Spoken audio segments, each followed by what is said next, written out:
Latin America will not put up with Trump's new Monroe Doctrine. Yes, they will. And they've proven it. Hey guys, found a piece out of the Hill saying that Latin America will not put up with Trump's new Monroe Doctrine. I'm here to say that they will. And he's already proven it. Be sure to like and subscribe.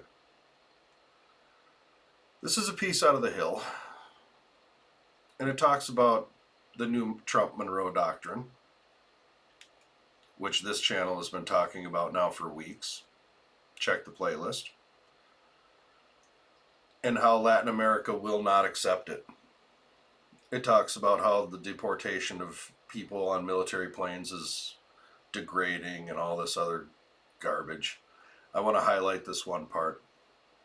By treating the countries of the region as if they were still banana republics that would bend over backward to fulfill the U.S. government's wishes, Trump gravely underestimates their power as a united bloc. According to the United Nations, the region contributes 21.3% of U.S. foreign trade, equal to over $1 trillion. That's no small number. If the region concisely decided to look towards other trading partners, the U.S. economy would feel the effects, and not just in coffee prices. Trump's saber-rattling with Mexico, Colombia, and Panama will most likely lead those countries to fortify their relationship with China and Brazil. China and Russia. Brazil, the giant of Latin America, is a founding member of BRICS Alliance and has shown it is possible to successfully break free from U.S. economic dependency. Before Trump's inauguration, Colombian officials were already looking to ways to join the alliance, and now there is an even greater sense of that urgency. Okay. I can understand them being pissed off. One of the things they say in this article is that the Colombian president, right here, Petro proved to be a formidable adversary on Trump's social media battle, responding with posts on X deriding the inhumane condition that migrants face on deported flights, and announced that he would put tariffs of goods on from the U.S.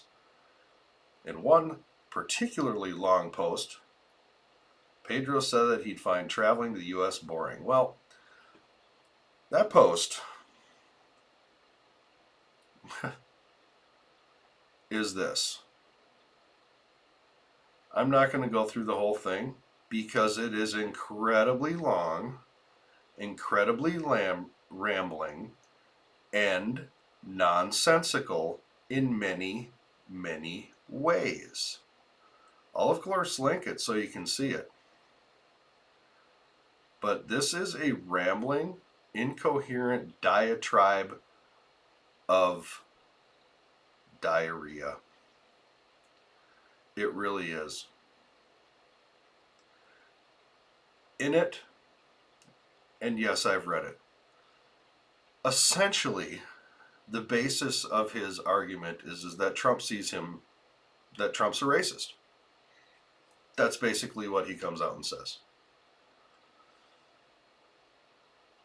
Do you think that this is a social match for Donald Trump? Really? It's insane.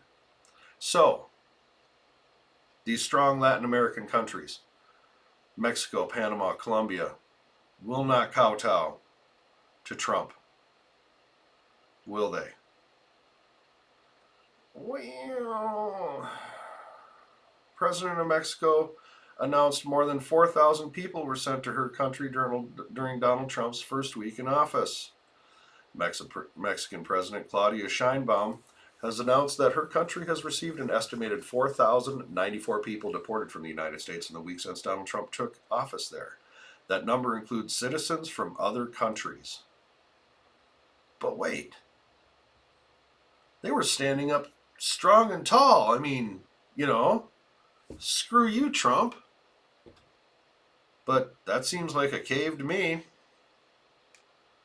How about Colombia? Because, after that that's a lot of words. That's a lot of words. That's a whole lot of words. And he backs down. Bottom line is, you need us far more than we need you. And if you think China's your friend, you've got another thing coming.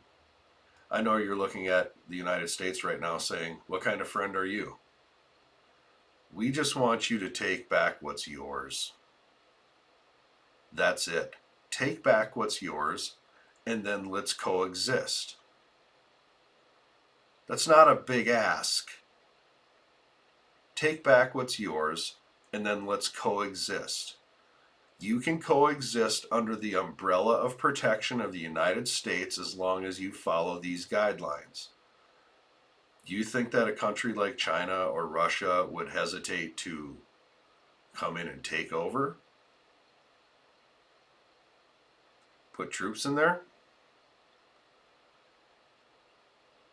Influence your governments? Well, the United States has forever. True. So have other countries. That's because the Latin American countries have barely ever been strong enough to stand on their own. Well, that's because of the United States. Is it? Is it? Or is it because of corruption in their own ranks? They will not accept a new Monroe Doctrine. You bet your ass they will. You bet your ass they'll accept it. The thing is they probably do want it. They don't want to spend any more money on defense or anything else than they have to. They've already proven that. NATO's proven that on the European side. They'd be more than happy to have the umbrella of the United States. They want it on their terms. You're not in a position to ask for terms. Now, does that mean we're going to colonize you? No. Do I think Trump wants to invade Colombia, Venezuela, or Mexico? Absolutely not. Does he want fair deals? You bet your ass. You bet your ass. Quit sending your gangs up here. Quit sending your gangs up here. Mexico, control your border. Start at Guatemala. Latin America, stop sending your people up here. They're not assimilating. We're not paying for this any longer. Those days are over. Do deals with us. Don't let any foreign powers into the Western Hemisphere. You can do deals with them. Economic partnerships are fine. But anything more than that, Trump has put you all on notice. And you will accept it. We hope that it's acceptance of choice. Because the Monroe Doctrine is a almost 200-year-long doctrine that I believe this president is going to enforce. Ironclad. I'm still waiting to hear his Cuban policies. I think they're going to be very interesting, and I think that's one of the reasons Marco Rubio has been made Secretary of State. Latin America, South America, there's a new sheriff in town.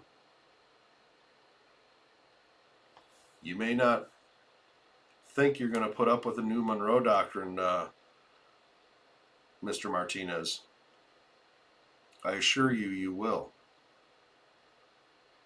And I have a feeling it's going to end up being voluntary because it's going to be good for everybody. And it won't be at the point of a gun unless you make it that way by inviting other powers in. Peru, we're watching. That's all I got. I appreciate it. Thanks.